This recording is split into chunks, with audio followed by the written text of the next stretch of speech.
कि आपके घर में जो इलेक्ट्रिक बल्ब लगा हुआ रहता है वो ओम्स लॉ का पालन नहीं करता है। क्यों नहीं करता है? तो सर इलेक्ट्रिक बल्ब का जो टेम्परेचर होता है, तापमान होता है, वोल्टेज के घटने बढ़ने के साथ बदलते रहता है। और चूंकि ओम्स लॉ जो है वो किसके लिए होता है? तो सर निश्चित तापमान पर जब कोई विद्युत परिपथ रखा हुआ रहता है, यानी कि फिक्स टेम्परेचर पे जब कोई विद्युत परिपथ रखा हुआ रहता है, तब उससे जो बहने वाली धारा होती है वो विभवांतर के समानुपाती होती है। तो जहां भी ओम्स लॉ फॉलो होगा वहां पे टेम्परेचर का फिक्स होना जरूरी है, लेकिन इलेक्ट्रिक बल्ब का क्या होता है सर? टेम्परेचर बदलते रहता है। इसीलिए हम लोग कहते हैं कि विद्युत बल्ब जो है वो ओम के नियम का पालन नहीं करता है। आप इस चीज़ का भी ख्याल रखेंगे। हेलो दोस्तों, आप सभी का स्वागत है आपके अपने परिवार द लॉजिकल साइंस में। मैं हूं आलोक सिंह आतिश और आज के इस वीडियो सेशन में हम लोग बात करने वाले हैं ओम्स लॉ की, ओम के नियम की। जी हाँ दोस्तों, आपके एग्ज़ाम में इस टॉपिक से न्यूमेरिकल और थ्योरेटिकल दोनों ही प्रकार के क्वेश्चन पूछे जाते हैं। तो आज के इस वीडियो सेशन में हम लोग ओम्स लॉ क्या होता है, इसके बेसिक कंसेप्ट को समझेंगे, साथ ही साथ इससे संबंधित इंपॉर्टेंट क्वेश्चन को करेंगे जो कि आपके एग्ज़ाम में पूछे गए हैं। तो आइए बिना अपने समय को गंवाए हुए शुरू करते हैं आज के इस सेशन की और देखते हैं एग्ज़ाम रेलेवेंट क्या कुछ सीख पाते हैं। दोस्तों, जब हम लोग ओम के नियम की बात करते हैं या ओम्स लॉ की बात करते हैं तो सीधा सा सवाल हम सभी के मन में आता है कि सर ओम के नियम को हम लोग एक लाइन में कैसे समझ सकते हैं? तो मेरे मित्र, आप इसको बिल्कुल ही आसानी से समझ सकते हैं। ओम का नियम जो है वो किसी विद्युत परिपथ में बहने वाली विद्युत धारा और उस परिपथ का जो विभवांतर होता है उसके बीच में संबंध बताता है। तो आप ये कह सकते हैं कि किसी विद्युत परिपथ में बहने वाली विद्युत धारा और उसके विभवांतर के बीच संबंध बताने वाले नियम को क्या कहा जाता है? ओम का नियम कहा जाता है। आप में से बहुत सारे मित्र कहेंगे सर नहीं समझ पाए, कोई दिक्कत नहीं है। ध्यान दीजिएगा, हम लोग एक सर्किट डायग्राम यहाँ पे ड्रॉ करते हैं। सर्किट डायग्राम जिसको हम लोग विद्युत परिपथ या इलेक्ट्रिक सर्किट बोलते हैं। आप चाहें तो नोट डाउन कर सकते हैं। विद्युत परिपथ या इलेक्ट्रिक सर्किट हम लोग बोलते हैं। अच्छा, ये इलेक्ट्रिक सर्किट क्या होता है, परिपथ क्या होता है? तो आप सभी कहते हैं कि सर ये एक बंद रास्ता होता है जिसमें बल्ब लगा हुआ रहता है, स्विच लगा हुआ रहता है, बैटरी लगा हुआ रहता है और विद्युत धारा आसानी से प्रवाहित हो रही होती है।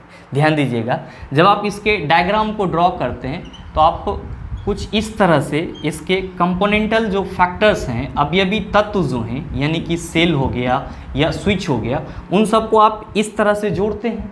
तो ये क्या है सर? तो आप कहेंगे सर ये तो स्विच है। ये क्या है? आप कहेंगे सर ये सेल है। और ये क्या है सर? तो आप कहेंगे सर ये बल्ब है। ये क्या है सर? बल्ब है। ध्यान दीजिए, मान लीजिए कि इस परिपथ से आई धारा प्रवाहित हो रही है।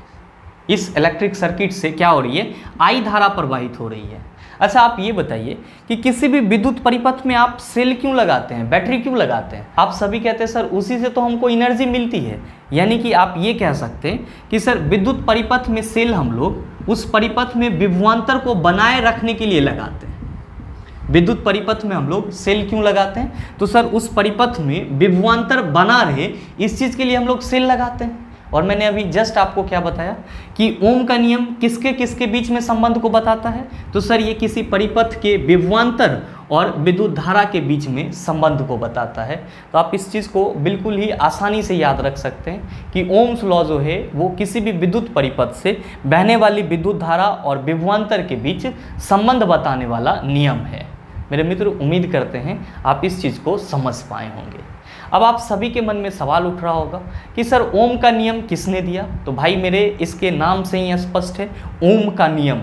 यानी कि ओम नामक वैज्ञानिक थे जिसका पूरा नाम क्या था? तो सर ओम नामक वैज्ञानिक का पूरा नाम जॉर्ज साइमन ओम था। जॉर्ज साइमन ओम था। जॉर्ज साइमन ओम ने किसी परिपथ से बहने वाली धारा और उस परिपथ के विभवांतर के बीच रिलेशन को एक रूल के थ्रू, एक नियम के थ्रू बताया, जिसे ही हम लोग ओम का नियम कहते हैं। ध्यान में रखिएगा, अगर आपसे कभी ये कोई पूछ दे कि जॉर्ज साइमन ओम किस देश के वैज्ञानिक थे, तो आपको हमेशा ध्यान में रखना है कि जॉर्ज साइमन ओम जर्मनी के वैज्ञानिक थे। अगर ये चीज़ ना याद रहेगा तो आप जहाँ भी ये पूरा नाम देखेंगे तो जॉ से आप जॉर्ज याद रख लेना और जॉ से आप जर्मनी याद रख लेना, ये चीज़ याद रहेगा।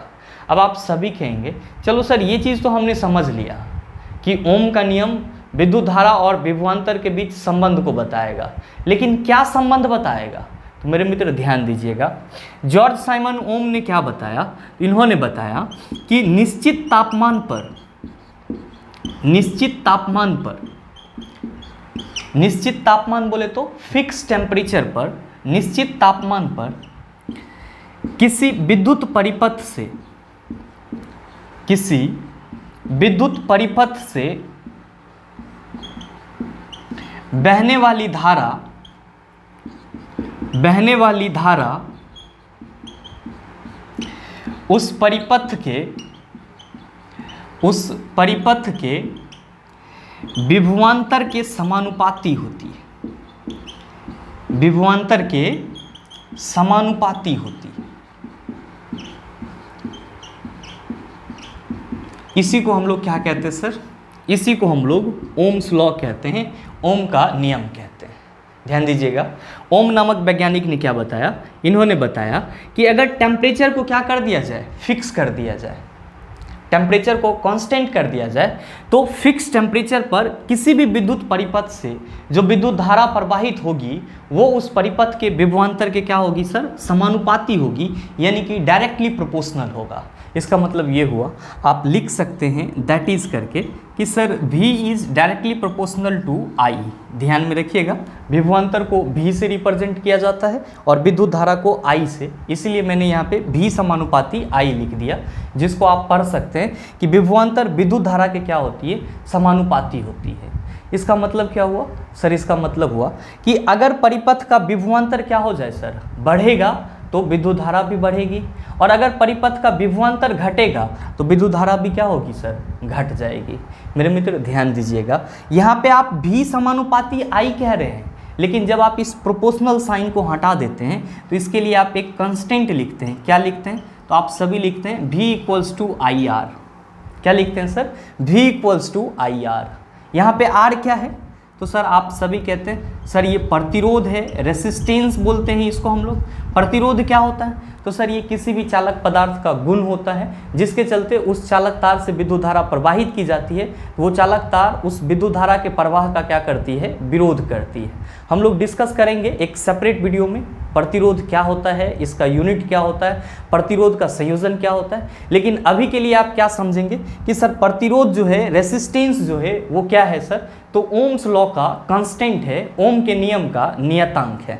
तो आप चाहें तो यहाँ पे एरो मार करके लिख सकते हैं कि ये ओम्स लॉ का क्या है सर? ये ओम्स लॉ का कांस्टेंट है, ओम के नियम का नियतांक है। मेरे मित्र ध्यान दीजिएगा, अब अगर आपसे कोई ये सवाल पूछेगा कि निम्नलिखित में से ओम के नियम का नियतांक क्या है, तो आप ये जवाब तो दे देंगे प्रतिरोध है। लेकिन अगर आपका क्वेश्चन ये रहे V गुना I और V प्लस I और फिर नन ऑफ दिस, इस तरह से ऑप्शन रहे, और आपसे सवाल ये पूछा जाए कि निम्नलिखित में से कौन सा ओम के नियम का नियतांक है, तो ध्यान रखिएगा कि चूंकि V इक्वल्स टू IR लिख रहे हैं तो आप R equals to V by I भी लिख सकते हैं। R इक्वल्स टू क्या लिख सकते हैं सर? V बाय I लिख सकते हैं। तो जहाँ भी आपको इस टाइप का ऑप्शन मिले और आपसे ये पूछा जाए कि निम्न में से कौन सा ओम के नियम का नियतांक है, तो आप कहेंगे V बाय I जो है ये ओम के नियम का क्या है? नियतांक है, कांस्टेंट है। एक और ख़ास बात आप सभी ध्यान में रखेंगे कि आपके घर में जो इलेक्ट्रिक बल्ब लगा हुआ रहता है वो ओम्स लॉ का पालन नहीं करता है। क्यों नहीं करता है? तो सर इलेक्ट्रिक बल्ब का जो टेम्परेचर होता है, तापमान होता है, वोल्टेज के घटने बढ़ने के साथ बदलते रहता है, और चूंकि ओम्स लॉ जो है वो किसके लिए होता है? तो सर निश्चित तापमान पर जब कोई विद्युत परिपथ रखा हुआ रहता है, यानी कि फिक्स टेम्परेचर पे जब कोई विद्युत परिपथ रखा हुआ रहता है, तब उससे जो बहने वाली धारा होती है वो विभवांतर के समानुपाती होती है। तो जहाँ भी ओम्स लॉ फॉलो होगा वहाँ पे टेम्परेचर का फिक्स होना जरूरी है, लेकिन इलेक्ट्रिक बल्ब का क्या होता है सर? टेम्परेचर बदलते रहता है। इसीलिए हम लोग कहते हैं कि विद्युत बल्ब जो है वो ओम के नियम का पालन नहीं करता है। आप इस चीज़ का भी ख्याल रखेंगे। मेरे मित्र, अब आपसे ओम्स लॉ से संबंधित किसी भी प्रकार का थ्योरेटिकल क्वेश्चन पूछा जाए तो मेरे समझ से उसका जवाब आसानी से दे पाएंगे। आप कहेंगे कि सर आपने तो क्वेश्चन की भी बात करा था, तो अब आइए अब हम लोग कुछ क्वेश्चन को देख लेते हैं जो आपके एग्जाम में पूछे गए हैं। लेकिन उससे पहले अगर आप चाहें तो वीडियो को पॉज करके इन सारे चीज़ों को नोट डाउन कर सकते हैं। अब हम लोग क्वेश्चन की बात कर लेते हैं। आपका जो पहला क्वेश्चन है, क्वेश्चन नंबर 1, बड़ा ही आसान सा सवाल। आपसे क्या पूछा जा रहा है? आपसे पूछा जा रहा है कि यदि धारा 10 एम्पियर और प्रतिरोध 50 ओम हो तो विभवांतर ज्ञात करें। मेरे मित्र, जब भी आपको न्यूमेरिकल क्वेश्चन मिले, चाहे वो आपका ओम्स लॉ का हो या फिर किसी और टॉपिक का हो, तो न्यूमेरिकल क्वेश्चन को सॉल्व करने से पहले क्वेश्चन में जो डाटा दिया हुआ है उसको पहले आप नोट डाउन कर लेंगे, फिर वो क्वेश्चन आसानी से सॉल्व हो जाएगा। आपके क्वेश्चन में क्या कहा जा रहा है कि यदि धारा 10 एम्पियर और प्रतिरोध 50 ओम हो तो विभवांतर ज्ञात करें। आप कह सकते हैं कि सर यहाँ पे आई कितना दिया हुआ है, तो आई 10 एम्पियर दिया हुआ है। रेसिस्टेंस यानी कि प्रतिरोध आर कितना दिया हुआ है, तो आप सभी कहेंगे सर 50 ओम दिया हुआ है। और आपसे क्या पूछा जा रहा है? आपसे पूछा जा रहा है कि विभवांतर कितना होगा, V = वाट। मेरे मित्र, अभी जस्ट आपने देखा है ओम्स लॉ के अकॉर्डिंग कि V क्या फार्मूला होता है, तो सर IR होता है। V फार्मूला क्या होता है, IR। तो हम लोग कह सकते हैं कि सर विभवांतर इक्वल टू हो जाएगा 10 × 50 यानी कि 500 वोल्ट। तो आपके इस क्वेश्चन का सही आंसर क्या हो जाएगा? आप सभी कहेंगे sir option number D is the right answer of this question. आपके इस क्वेश्चन का सही आंसर क्या हो जाएगा? ऑप्शन नंबर डी हो जाएगा। उम्मीद करते हैं आप समझ पाए होंगे। चलते हैं अगले क्वेश्चन की तरफ। आपका जो अगला क्वेश्चन है, क्वेश्चन नंबर 2, आपसे क्या पूछा जा रहा है? आपसे पूछा जा रहा है कि एक चालक में प्रवाहित विद्युत धारा और विभवांतर के बीच क्या संबंध होता है। आपसे क्वेश्चन पूछा जा रहा है कि किसी चालक से जो विद्युत धारा प्रवाहित होती है और उस चालक का जो विभवांतर होता है उसके बीच में क्या संबंध होता है। आपका ऑप्शन दिया हुआ है I/V एक नियतांक है, V × I एक नियतांक है, V/I एक नियतांक है, V+I एक नियतांक है। आप सभी क्या कहेंगे? सर अभी जस्ट आपने बताया है कि R = V/I होता है और R क्या है सर? तो ये ओम्स लॉ का नियतांक है। आपसे क्वेश्चन पूछा जा रहा है कि किसी चालक तार से प्रवाहित विद्युत धारा और विभवांतर के बीच क्या संबंध होता है। आप कहेंगे V/I क्या होता है? कांस्टेंट होता है, नियतांक होता है। तो आपके इस क्वेश्चन का सही आंसर क्या हो जाएगा? आप सभी कहेंगे sir option number C is the right answer of this question. उम्मीद करते हैं समझ पाए होंगे। चलते हैं अगले क्वेश्चन की तरफ। आपका जो अगला क्वेश्चन है, क्वेश्चन नंबर 3, आपसे क्या पूछा जा रहा है? आपसे पूछा जा रहा है 5 ओम प्रतिरोध वाले एक परिपथ में यदि धारा में वृद्धि होती है तो वोल्टेज घट जाएगा, बढ़ जाएगा, समान रहेगा, शून्य हो जाएगा। क्या होगा इसका आंसर? मेरे मित्र, अभी जस्ट आप सभी ने देखा है ओम्स लॉ के अकॉर्डिंग V = I होता है। इसका मतलब क्या हुआ कि वोल्टेज बढ़ेगा तो धारा भी बढ़ेगा, वोल्टेज घटेगा तो धारा भी घटेगा। इसका उल्टा भी सही होता है सर, यानी कि अगर धारा बढ़ाया जाए तो वोल्टेज भी बढ़ जाएगा, धारा घटाया जाए तो वोल्टेज भी क्या हो जाएगा? घट जाएगा। आपसे क्वेश्चन क्या पूछा जा रहा है? आपसे क्वेश्चन पूछा जा रहा है कि 5 ओम प्रतिरोध वाले एक परिपथ में यदि धारा में वृद्धि होती है तो ऑब्वियस सी बात है वोल्टेज भी क्या हो जाएगा? बढ़ जाएगा। तो आपके इस क्वेश्चन का सही आंसर क्या हो जाएगा? आप सभी कहेंगे sir option number B is the right answer of this question. मेरे मित्र, उम्मीद करते हैं आप समझ पाए होंगे। चलते हैं अगले क्वेश्चन की तरफ। आपका जो अगला क्वेश्चन है, क्वेश्चन नंबर 4, बड़ा ही आसान सा सवाल, सिर्फ ये दिखने में आपको बड़ा लग रहा है। आपसे क्या पूछा जा रहा है? आपसे पूछा जा रहा है कि ओम के नियम के अनुसार निम्नलिखित में से कौन सा कथन सत्य है। क्वेश्चन में क्या पूछा जा रहा है? 4 ऑप्शन दिए हुए हैं और आपको बताना है कि ओम के नियम के अनुसार कौन सा कथन सही है।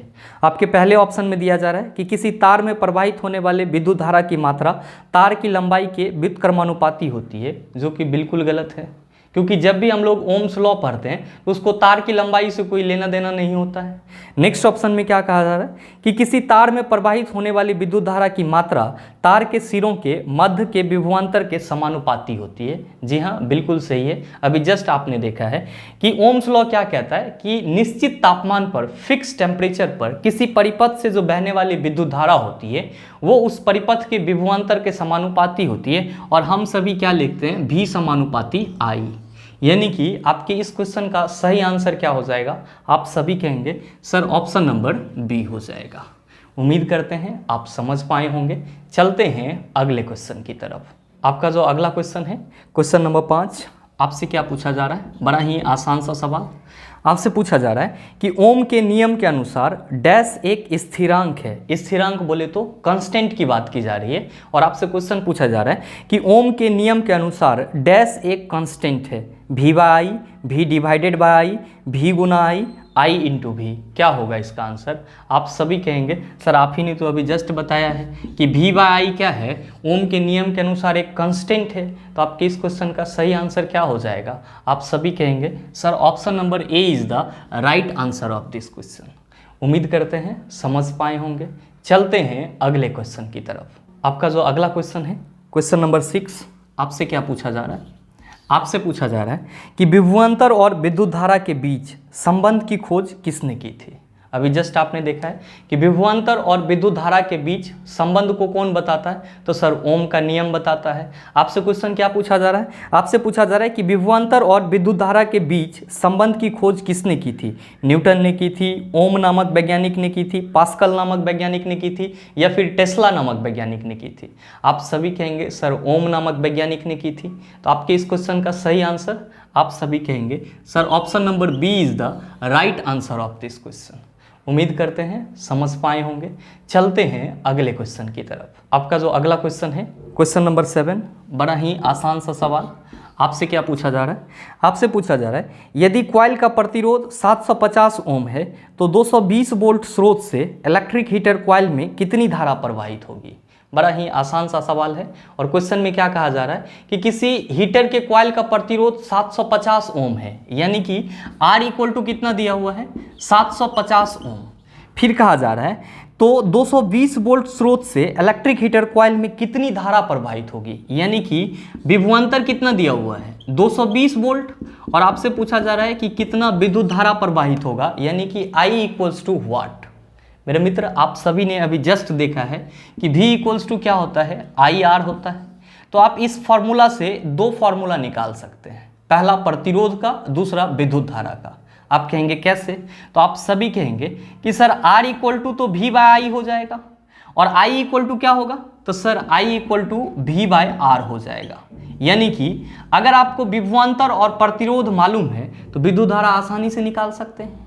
क्वेश्चन में विभवांतर भी दिया हुआ है और प्रतिरोध भी दिया हुआ है, तो विद्युत धारा ना निकलेगा, आसानी से निकल जाएगा।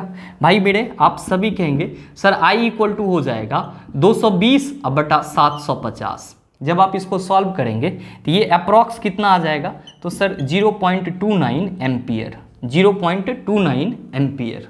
तो आपके इस क्वेश्चन का सही आंसर क्या हो जाएगा? आप सभी कहेंगे sir option number A is the right answer of this question.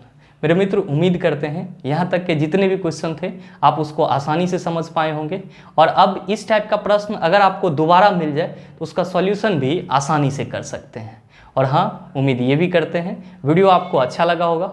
अगर आपको वीडियो अच्छा लगा तो वीडियो को लाइक कीजिएगा, शेयर कीजिएगा, और चैनल पे नए हैं तो सब्सक्राइब करके बेल आइकन दबा लीजिएगा, ताकि इस तरह के एग्जाम रिलेवेंट वीडियो सबसे पहले आपके पास पहुंचे और आप उसका भरपूर फायदा उठा पाए।